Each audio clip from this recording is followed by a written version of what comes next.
any time we have with you. Oh, you're fine. All right. Everybody, this is one of my favorite leaders, and I am so excited that she's taking time out of her day to do a Zoom with us. So this is Erin Tweed, Ambassador Diamond, and you're not a nurse anymore, correct? Mm-hmm. She's a full-time mommy. So I am going to turn the floor over to you, and we're going to start with your story with Itworks. Okay. So I got started about a little over 2 years ago. So it was the last day of July in 2014. And I got started really just to make a couple extra $100 a month. Kyle and I have a son. He's now 2.5. So when we started, he was 6 months old, and we were paying like over $1,000 a month just in childcare. So, it was just like pricey. And so essentially, I was a nurse navigator. So I actually saw patients before they went into the OR. So I had to be at work at 6 a.m. And for me, for my nursing salary, I made good money, but it's just like when you start adding all the things and cars and mortgage, all that, it was just, you start living paycheck to paycheck. And Kyle and I are both from the Midwest. We now live outside of Houston. I'm from St. Louis, and he's originally from Indianapolis area. So that meant families were back home too. So we, not being able to see everybody. He was in wine sales, and I always give him a hard time. I'm like, I don't know why you left. We got free samples. But for him, he was working 6 days a week during the holiday season, which would be coming up. He would be working 7 days a week. So it was just like nonstop. So we got started 4 months into the business. I promoted to Diamond, and 3 months after that, so 7 months in the business, I promoted to Double Diamond. And then 1 day shy of my year anniversary, which would be July, I think when you started, Jesse, right? Mm-hmm. I double promoted to Presidential Diamond. And then this past March, promoted to Ambassador, and my husband is a triple. So, that's kind of a big, brief overview, but it's been an amazing couple of years. That's so awesome. How did you manage your time as a nurse, and how do you manage your time now with your business? So I still do a lot of the same things. I am a list maker. If I can make lists of things that I have to do during the day and I can check them off, like, I feel so much more accomplished. So I would always do that. And I had my planner. So I still do that day in and day out now that I'm full-time. But I have like a 6 list, and I'm sure y'all have heard of a 6 list, just your working to-do list of what are the 6 things that you need to get done for that day. And so when I was working, I would actually do a lot of prep the night before. So if it was pre-planning some of my posts, if it was, I would go through and decide, who are people that I was going to reach out to that next day. I would start to make who my follow-up list was, or the people that I was sending a message to about the business, making those little lists and just doing like prep on the front side of it. So that way I couldn't make any excuses throughout the day. Like I said in the beginning, I had to be at work at 6 a.m. So I wasn't going to start posting at 4:30 when I wake up, because not everybody's there. So if I could pre-plan the night before, I knew that my posts would go out when it was a more convenient time when more people would see them. I took advantage of my lunch breaks. I was salary, so it doesn't necessarily always mean that you get a lunch break, but I would still make sure that I would maybe go outside for like 10 minutes. And so that way I could just, send some follow-up messages, reach out and do, little things. But a lot of it is just, and one of my biggest things is I think I treated this like a business from the get-go. Like I didn't think of it as like, oh, like it's just kind of side, like it's I went all in. I just gave it my all. And so when I would talk with potentials or I would meet with potentials, I always set up appointments. I never said, hey, you know what, just call me tonight. I'll be free anytime. I would be like, no, what time can you talk? Because I have other stuff that I have to do in my time with my son and dinner and the whole routine. And if I ever want to go work out or spend time with my husband, I wanted to make sure that people respected my time just as much as, I want to talk to them, and I'm not just sitting there twiddling my thumbs, waiting for them to call all night. And then it disrupts things in my household. So, I think that was the biggest thing that I did from the get-go is I scheduled those appointments and made sure that people really took me seriously and knew that, my time is valuable too. Because when they came in the business and they're working full-time, I want them to do the same thing, that they set up those appointments, that they know you can do other things. It's not going to be like, well, I have a potential, they're supposed to call me tonight, and then they don't call. But it's like, if you have that set time, you go ahead, give them a call, you get it done. So that's really what worked well for me. And that's giving your family the same respect as well. Mm-hmm. That's what I'm struggling with, juggling everything, but yes, it's a good way to look at it. And it's hard, and I don't think anybody's ever going to figure out the perfect balance. But, for us, it was just a big thing. Like when I got started, the biggest thing that I didn't do was communicate what I was doing with Kyle. Like I didn't show him what I was doing. He just thought I was aimlessly scrolling on Facebook. I'm like, no, this is how I'm interacting. These are things that I'm doing.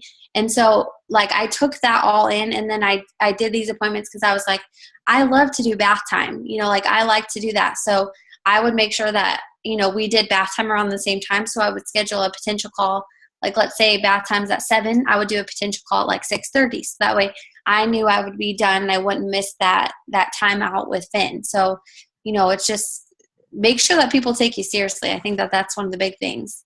Yes. And when you're telling people, let me find out what works with you and I'll see if I can get you into my schedule, that kind of puts more of a rush on things. Like, oh, okay, she needs to fit me in. She's really busy. That has helped me a lot too. This is a huge one. How do you pour into yourself and your business, and why is this important? So it's personal development is so important just because this business is a lot of mindset. You're going to have some good days, you're going to have some bad days, but if every single day you start your day off with, whether it's reading your devotional or your Bible or, reading like a personal development book, whatever you want. If you start your day out with that, 10 to 15 minutes, and that's the thing is there's a fine line. You don't need to be reading all day long where you're not doing anything. But if you just kind of reset, and that, I think that helps you stay focused and know what you're doing that whole day. So every single morning I wake up about 30 minutes before I know Finn is likely to get up, or even earlier sometimes. But I try and get up 30 minutes before I need to get up. And I'll take time, I'll read my devotional, I'll read my Bible, and then I'll read a chapter of my personal development book. And so that just helps get me geared for the day. So that way I've got my mind right. I know what's going on. And it's the days that I don't, that's when, stuff can really get to me. So it's so important you have to fill your cup up because you're going to be pouring into your team, pouring into your customers, expending energy, reaching out to people, hosting parties, whatever, but you also have to fill your cup up too. I love that. We're talking about mindset. How has this played a role in your business? I think mindset for me has changed so much. I think one, being in the business for X amount of time, I think once you start to get comfortable, it just builds confidence. And so your mind changes. And so you're geared more, you're confident in what you're doing. You're confident in the products. You're confident about this business. And that comes with time. So when you first get started, some people, it's going to take a little bit of time. It wasn't like this was all so easy when I first got started. It took over 2 years of hard work.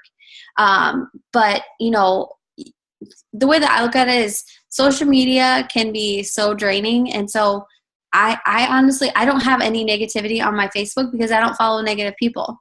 If somebody posts something negative, they're not my friend anymore. Bye. I don't need that in my life to clutter. I only want to see people getting married, kids, positive quotes, that kind of stuff, promotions. All of that is what you should be filling your space up with too.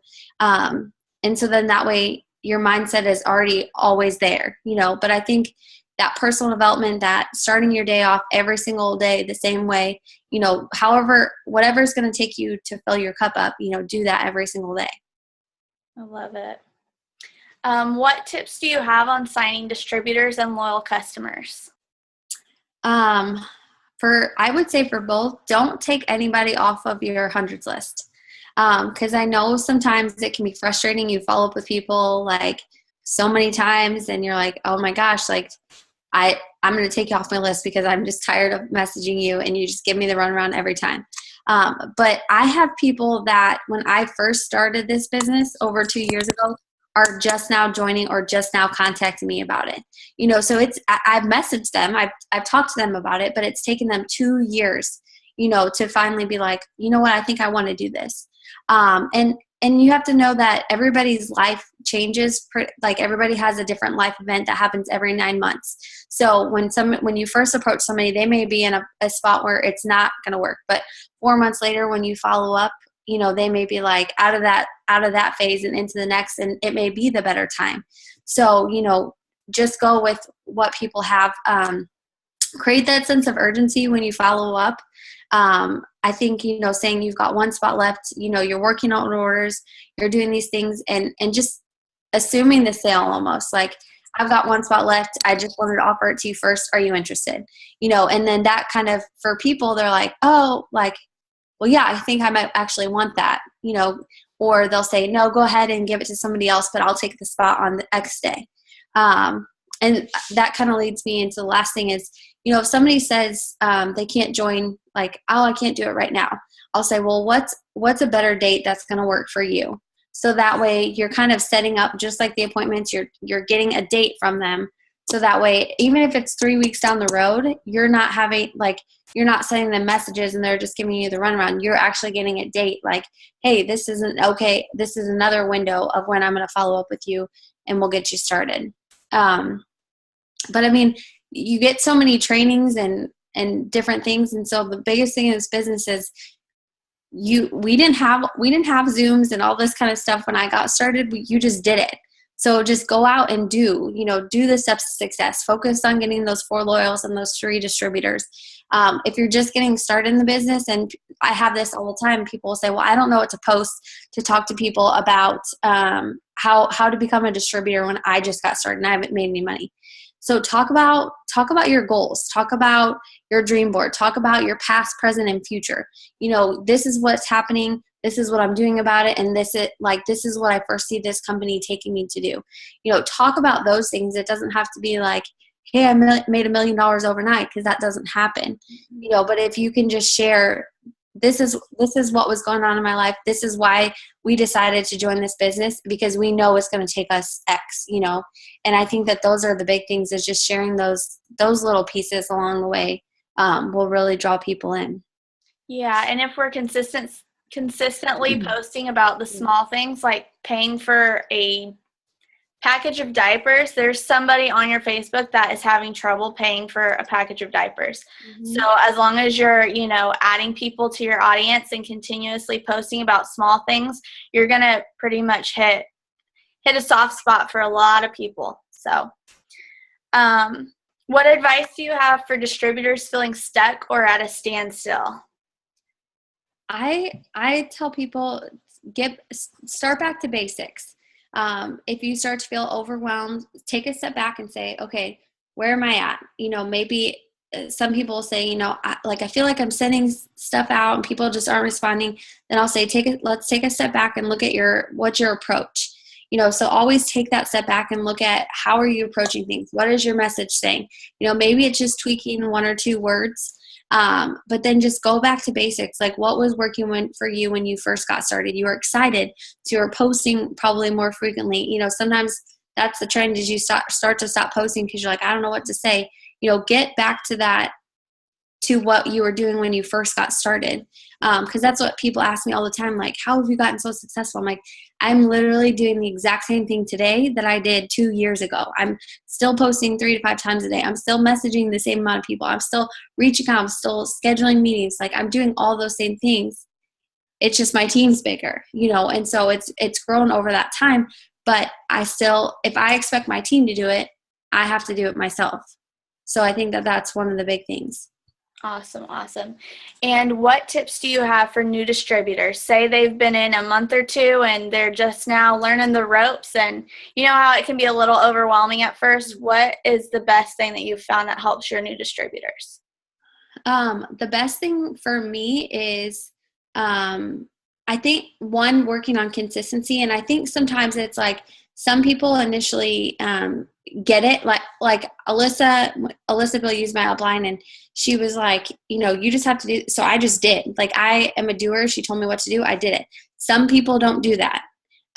They may not do it initially. It may just be like they just need some extra hand holding. So I think it's really figuring out the personality of your distributor, because I have some people that you may just need to give them some posts, like some examples and things, or sit down and set up a schedule with them. Like, what kind of roughly what times should you be posting and what kinds of things, like, mid-morning post is like a product tester post, and then morning is motivational, like whatever that little schedule is going to look like. Because sometimes I think for me, it seems so easy because that's just like my nature now. But when you first get started, it can be overwhelming. You're like, I'm not sure what to post. Like, what things should I use? Where do I get my pictures? Just basic little things. So I always just bring it back to basics and keep it simple. Like, what are things that you should be doing each and every day to grow your business? Not really focusing on, I tell people, don't look at like how you need to hit Ruby in the next 2 months. Let's focus on what are you going to do each and every day to get there, and having those little tasks and your 6 lists. Day by day. I think that would be my biggest thing. Awesome. Okay, I am going to open it up to you guys. Do you guys have any questions at all? Nobody? No one at all? Okay, I have one. I'm trying to think. Okay, sorry. I have a question. Go ahead, Amanda. So, wait, I think okay. you have one. So, can you hear me? Hello?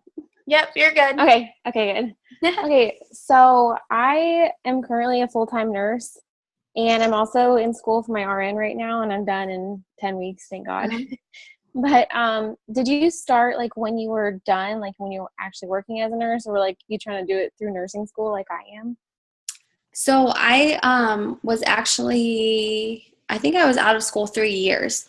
Because we had moved to Houston. It was my second year nursing, but I actually was more in administration. So I did patient education. I did like pre-op, like I was a nurse navigator. So I walked patients through. Yeah. So I was there more than like the 312s. I was there, 40 plus hours a week. Right. And my son at the time was 6 months old. So when I got started, it like, it was just one of those things. I was like, I don't really know what I'm doing, but if this can help me make some extra money, but same thing, I think, like, I mean, nursing school is hard, but I'm sure it's gotten harder. It sucks. Yeah. Sometimes I just feel like I don't have enough time in the day to just do everything with nursing and this sometimes, but yeah. That's why I think like in the evenings, because I nursing, in the mornings you're like super busy, and that's everything happens during the daytime. Right. So take the evenings to do like a lot of your prep, and if that's a time where you can like really do your power hour of stuff, then take that time in the evening rather than worrying about doing it during the day. Right. Yeah, when I'm not in nursing school, like I do, it's amazing. Yeah. I'm actually going on a cruise with you. That's yeah. Amanda is one of the busiest people I know. So when people are like, I don't have time, I'm like, girl, you have time. Yeah. I know, it's crazy. Yeah. Amanda, did you have a question? Amanda Carey? I did, and I apologize. I was just putting my son to bed. It took us a few longer than usual. And if you've already touched on this, just let me know because I'm going to rewatch it. But for people who, you message, and I know that, I mean, you were a nurse, you obviously had a lot going on, and you were still so successful with your business. What do you tell those people when, they're like, I just don't have time? They've got a couple of kids, they work a full-time job. Obviously, you have to make time if you really want it, but how do you go about saying that? So what I typically say is, I totally get it. Like I'm busy too. But I say busy people are the most successful because they know how to get stuff done. So, and 95% of people, because I think people just expect they'll just be like, oh, okay, girl, like no problem. Like, but I come back with that and they're like, you know what? Very valid point. Like that is totally true. And it may just take that they're like intrigued by it, or it may take a little bit more time. And so that's why I always tell them, I'm like, there's so many tools that can help you be more productive with your time. So whether if you feel like you can't like post throughout the day, then there's apps to help you with that, or really. And I talk about like what I do. Like I do a lot of prep in the evenings because that's like really my downtime when I could focus, right before I was going to go to bed and my son was asleep and that kind of stuff. So I talk a little bit about that. But like I said, I always tell them busy people are the most successful. I don't know who's calling me. Sorry. I don't even know why that's still connected. But busy people are the most successful, and you just like, you get some, I feel, and I always tell them, like, even now, like on the days when I have so much going on or like we're traveling, that's when all these people are wanting to sign up or have questions. Like that's what always happens. So I'm like, I just need to travel every day. No, I'm just, same kind of thing. Just, I just relate it back to what I can feel their vibe is, and go from there. Like some people you can just keep it short and sweet. Like other people you kind of go a little bit longer. Just go, I would say, based on like what they want. Okay. Thank you. Yeah. That's all I had. Does anyone else have any questions? I do. Go ahead, Steph. Do you have any tips for expanding your network? Like when you need to expand your network, what do you do? So I add on Facebook and Instagram. And so I say when you're adding to your network, it should be not going to people's pages and adding their like suggested friends or their market. Because if they potentially join you, you would already have their whole market. So what I do is just things that that are common interest. So whether it's like, I would never search the hashtag like hunting moms or twin moms because I can't relate to that, but things that you can relate to. So if you have a favorite boutique or like a restaurant or places that you go to, like things that you can connect with, because when you start, like people are going to ask you, like, how did you find, sometimes they're going to ask you, how did you find me? And I'm like, oh, it's probably like, it's through a boutique because that's like what I love, those little things. So if you're adding people through mutual interest, then when you start that conversation, you build that relationship, you have so much more to talk about than if I searched hunting. Like I have no idea about hunting or anything that would entail that. Any of that. And so if I was starting to have that conversation, it would make no sense at all. Right. Okay, cool. Anyone else? Courtney? We can't hear you, girl. Are you muted? Can't hear ya. Are you muted? Can you see there's a chat on the bottom, so I don't know if that's easier to text or write it in there. Okay. I have to do that sometimes if it's like not working. I do have one more question if nobody else has any. I think Courtney's typing. Oh, it's okay. What are my favorite apps? For what? Like photo editing? Or? Yes. Okay. I use that in posting. So I use SendShare for my posting. And I really only use that for parties. Because a lot of stuff is like, pre-plan, I do airplane mode on my phone and stuff. So I can get a lot done that way. But I use SendShare just because you can pre-plan your posts for events. So I can host an online party, have the text print, already going, and then I can just go live in it once or twice. And I'm not sitting there having to post all these things like at a busy hour. So I use SendShare for that. I know Buffer's really good. I think that they've changed it a little bit from like how it used to be. But then as far as like pictures go, I really just use Pick Tap Go. I love it. And I always brighten a picture and I put crispity on it pretty much. And that's it. I don't like anything else that's like super smoothing or whatever, just because people will call you out on that stuff. So just make it look, you know, as close as you can. Love it. Okay, I'm going to bring up one last thing. Does anybody else have any questions? Good? Okay. What is your biggest advice on people on your team quitting, whether it be your upline or your downline? This has happened to me, and I know it's happened to a couple of my other girls, and it's kind of hit us pretty hard. What advice would you have on that when someone just kind of leaves you high and dry? You just have to let them go. Like sometimes people will get in this business and they're not going to work as hard, or it's just not their time. Because I've had people that have joined and then they end up like now they joined November when I first got started. And then I had a lady that she just joined me again in April, because this time actually it's better for her. Like she's ready to work. She knows what she's doing, when she had a lot of stuff going on, 2 years ago, and it just wasn't her time. So the biggest thing for me is you have to know that you can't motivate people. You can't push them to do anything. All you can do is lead by example. And so I always treat that every single day. I'm like, you've got all the tools, you've got all the information, you've got everything that I had, probably even more now with all these amazing trainings. But you just have to be willing to do it. Nobody's going to work your business for you. And it's hard, especially being leadership, and you have a team and stuff. But I think the biggest thing is you have to let them go and not, don't worry about it. You can't revive the dead. It's just, they weren't meant to be in your business at that time.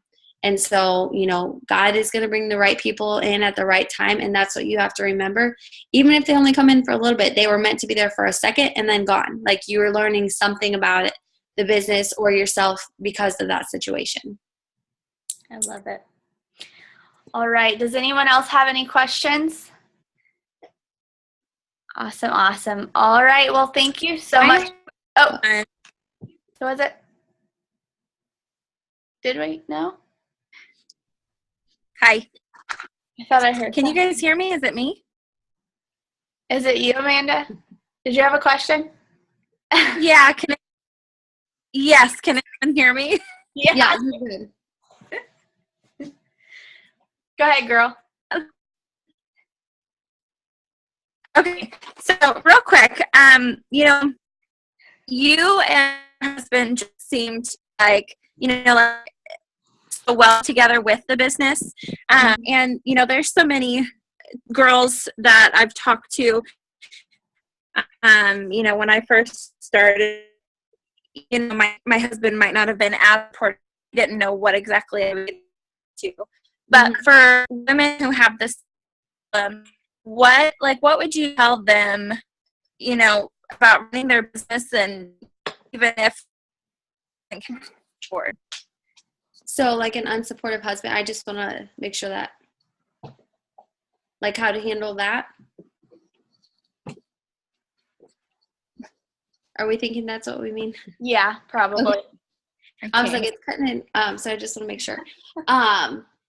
So actually when I got started, probably like 3 months before, Kyle had went to this real estate seminar and got suckered into something, and it cost us $15,000.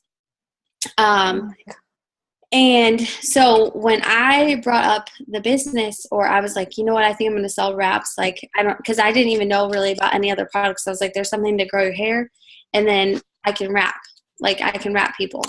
And he was like, that's never going to last, because I think he was so jaded from what had happened. And because he's always been very entrepreneurial minded, but I'm just the type that, like, once I make up my mind, I just do it. I'm just like that. And so I signed up. I didn't tell him. And then Alyssa welcomed me, and I was like, okay, I officially did it. This is what happened. And he wasn't necessarily, like, he isn't he changed a lot, you know, over the 2 years. So like when we first got started, he wanted nothing to do with it.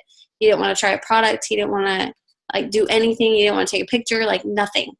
And I went to conference, and that was like the first time I had left my son, but Alyssa was like, you have to get to conference. I was like, okay. So went to conference, and he picked me up from the airport, and he was like, it just looked like you had so much fun. And it kind of opened him up a little bit, because he was like, I see how passionate you are. And for guys, they are very money driven. Like once they see a check, then they're like, okay, how did you do this? You know, so that is what it takes. So May of that year, so almost a whole year, I got him to go to the St. Louis Itworks U. And for him, it was seeing other guys in the room, seeing other like-minded men, other like-minded people. And he finally felt like, okay, like he was just seeing like a small portion of our team, like only pretty much women, you know, where he couldn't relate. So for us, like when he finally was like ready to do everything, we did some trainings. Like I made him do like the new distributor training. Like he went through everything. So that way when he could talk, like was ready to talk to somebody, he was comfortable with the products. He knew what was going on. So, you know, every single guy is different, and some may not be super supportive. Some may be all in at the get-go. But, you know, the biggest thing for me is what changed and helped with ours was more just me communicating what I was doing, like helping him, trying to get him to understand, you know, I'm not just scrolling on Facebook. I'm actually like building my business and communicating with people, because they don't see that. You know, they just see you on your phone assuming certain things. And so, you know, I think that that's what really helps. I hope that answered the question. Definitely. Now he just has to do what I say. No, I'm just kidding. You're like, now I'm the boss. So Yeah, right. that's the exact same way it was with my husband. If anyone knows my husband, he's extremely stubborn. And he was like, all right, whatever. It's $99. If it's wasted, it's okay. And then I got that diamond check, and he's like, what are you doing on social media? And I'm like, oh, now you're interested. So yeah. It's so true. Now I got him to go to green carpet, and now conference is next. So, all right. Does anybody else have any questions? No? Mm-mm. All right. I think that's it for us. Thank you so much for spending time with my team. I really, really, really appreciate it. Yes. Thank you all so much, and have a great night. You too. Bye, everybody. Bye. Bye.